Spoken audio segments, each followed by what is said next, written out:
Hello students, इस video में हम लोग देखने वाले कैपिटल गेन होता क्या है, उसमें से भी long term capital gain. Okay, so this is one most important chapter for direct tax. TY BCom sem 5, SY BAF sem 3, TY BMS semester 5 and SY BBI semester 3।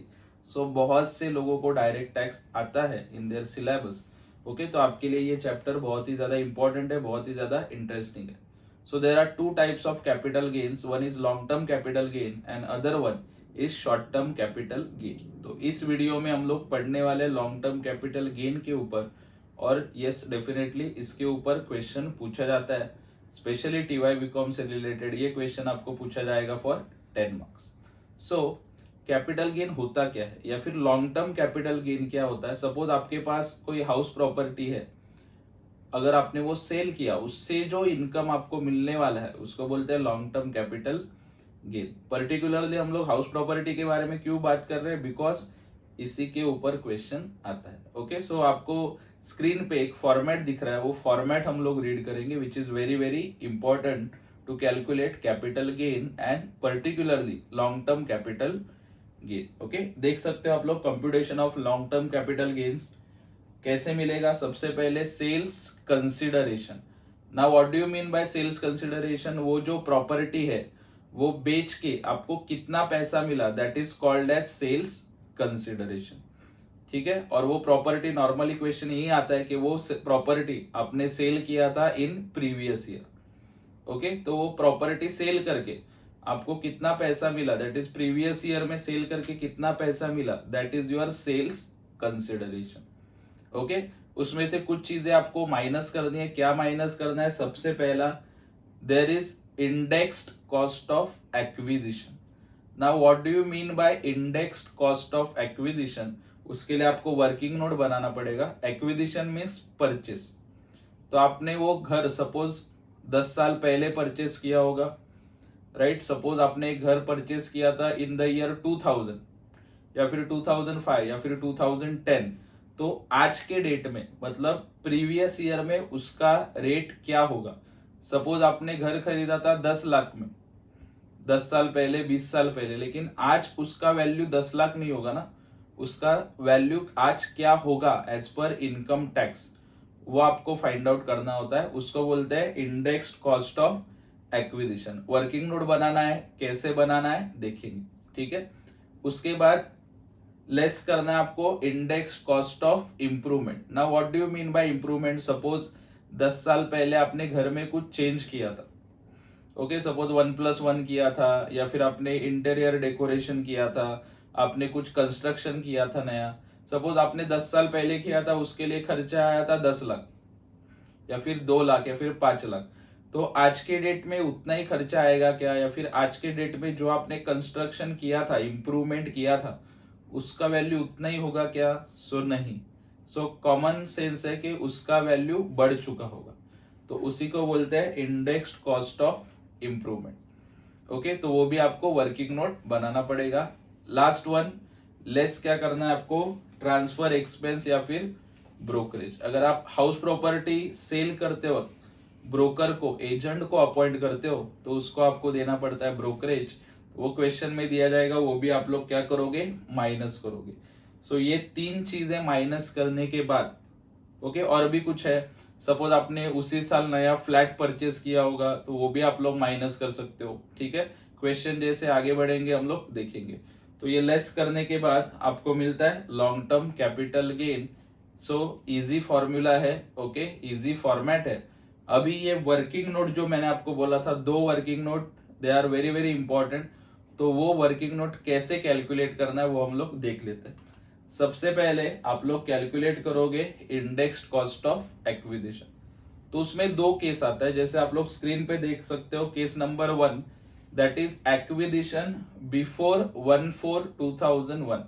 मतलब ये प्रॉपर्टी आपने अगर 1 अप्रैल 2001 के पहले खरीदा होगा, तो आप इस तरीके से वर्किंग नोट प्रिपेयर करोगे। तो कैसे प्रिपेयर करोगे, देखो सबसे पहले आपको क्या लिखना है, कॉस्ट ऑफ एक्विजिशन जो क्वेश्चन में दिया जाएगा, उसको किसके साथ कंपेयर करना है, और fair market value as on 1 April 2001, 1 April 2001 का फेयर मार्केट वैल्यू क्या था। ओके और ये कहाँ पे एप्लीकेबल होगा, अगर आपने 1/4/2001 के पहले घर खरीदा है तभी एप्लीकेबल होगा। इसके लिए क्वेश्चन में रीड करना ध्यान से कि आपने घर कब, आपने मतलब जो क्वेश्चन में जो भी XYZ पर्सन है उसने कब खरीदा था। तो कॉस्ट ऑफ एक्विजिशन और fair market value as on 1 April 2001, ठीक है। इन दोनों में से आपको क्या कंसीडर करना है, whichever is higher. Suppose ये है 5 लाख और ये 10 लाख, तो दोनों में से हायर क्या आता है, 10 लाख। तो वो आप लोग यहाँ पे लिखोगे, दोनों में से एक ही अमाउंट आपको लिखना है, राइट। उसको क्या करोगे, divide by cost of inflation index on which asset is acquired, ठीक है। सो अगर बिफोर है तो ये हमेशा 100 ही आता है। अगर आपने घर खरीदा था before 1/4/2001, so always divide by 100 करना, ये ध्यान में रखना, बिकॉज डिफॉल्ट पकड़ेंगे। 2001-2 का इन्फ्लेशन इंडेक्स क्या होता है, गवर्नमेंट ने एक इंडेक्स बना के दिया कि अगर 2001-2 में प्रॉपर्टी का वैल्यू 100 था या फिर 100% था, तो आज के डेट में वैल्यू क्या होगा, वो आपको बाय हार्ट करने की जरूरत नहीं। एक बड़ा चार्ट आता है, वो क्वेश्चन में दिया जाता है कि कौन से साल का कितना होगा, ठीक है। सो 2001-2 का कितना है, 100, और जब बिफोर का केस आएगा हमेशा 100 ही आता है, ठीक है। Multiplied by cost of inflation index on 2021-22। अभी 21-22 क्या है, अभी जो मैं वीडियो बना रहा हूँ TY BCom के exam point of view video बना रहा हूँ, तो TY BCom के लिए प्रीवियस ईयर है 2021-22।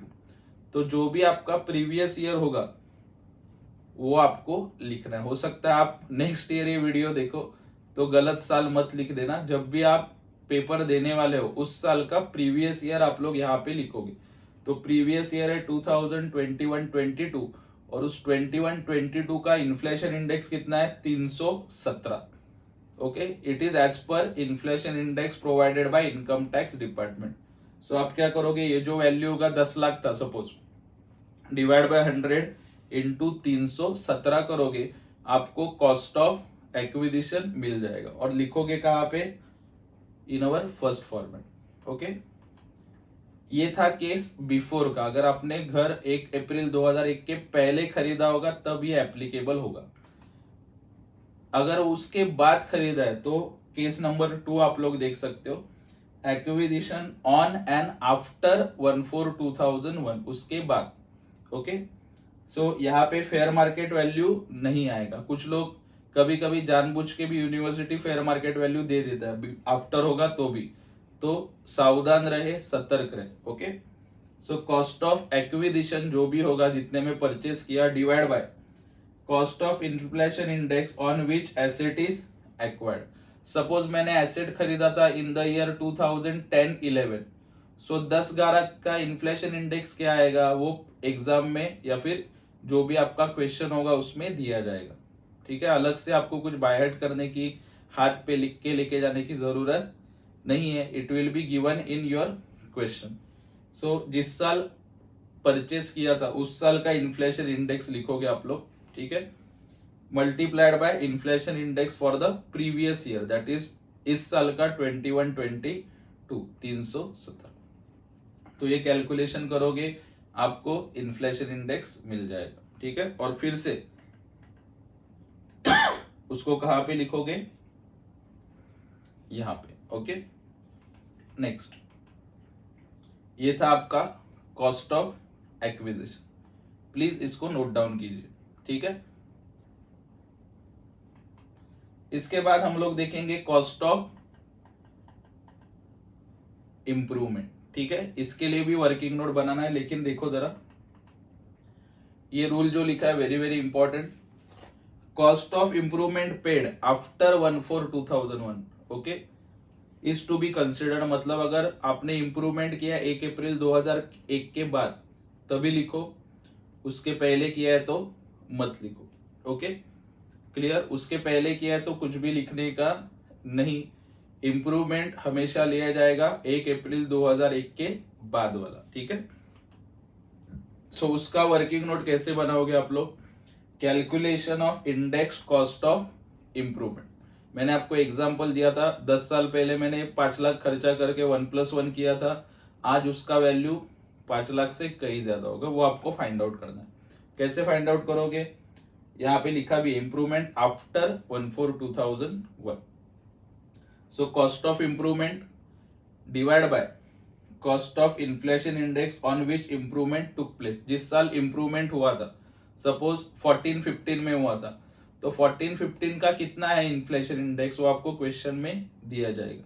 सपोज 105 है या फिर 110 है, ओके 115 है, तो उससे आपको लोग क्या करोगे, डिवाइड करोगे, multiplied by cost of inflation index for 21-22 that is previous year. Okay 21-22 का कितना है 317। जो भी आपका प्रीवियस ईयर होगा जब आप लोग एग्जाम देने वाले हो, उस साल का आपको इन्फ्लेशन इंडेक्स लिखना है और ये भी क्वेश्चन में दिया जाएगा। तो ये कैलकुलेशन करने के बाद आपको मिलेगा इंडेक्स कॉस्ट ऑफ इंप्रूवमेंट। इतना सिंपल वर्किंग नोट है, ठीक है, प्लीज इसको नोट डाउन कर लेना। सो ये था आपका in short format. 2 working note कैसे निकालना है वो भी मैंने आपको बोल दिया। एडिशनल अगर प्रॉपर्टी खरीदा होगा आपने उसी साल, तो यहाँ पे लास्ट में माइनस भी करना होता है, वो क्वेश्चन आएगा, that time we will see. तो ये था आपका in short format for long term capital gain. इसका क्वेश्चन और सॉल्यूशन हम लोग देखेंगे नेक्स्ट वीडियो में, और ये वीडियो अपने फ्रेंड्स के साथ शेयर करना मत भूलो। Thank you.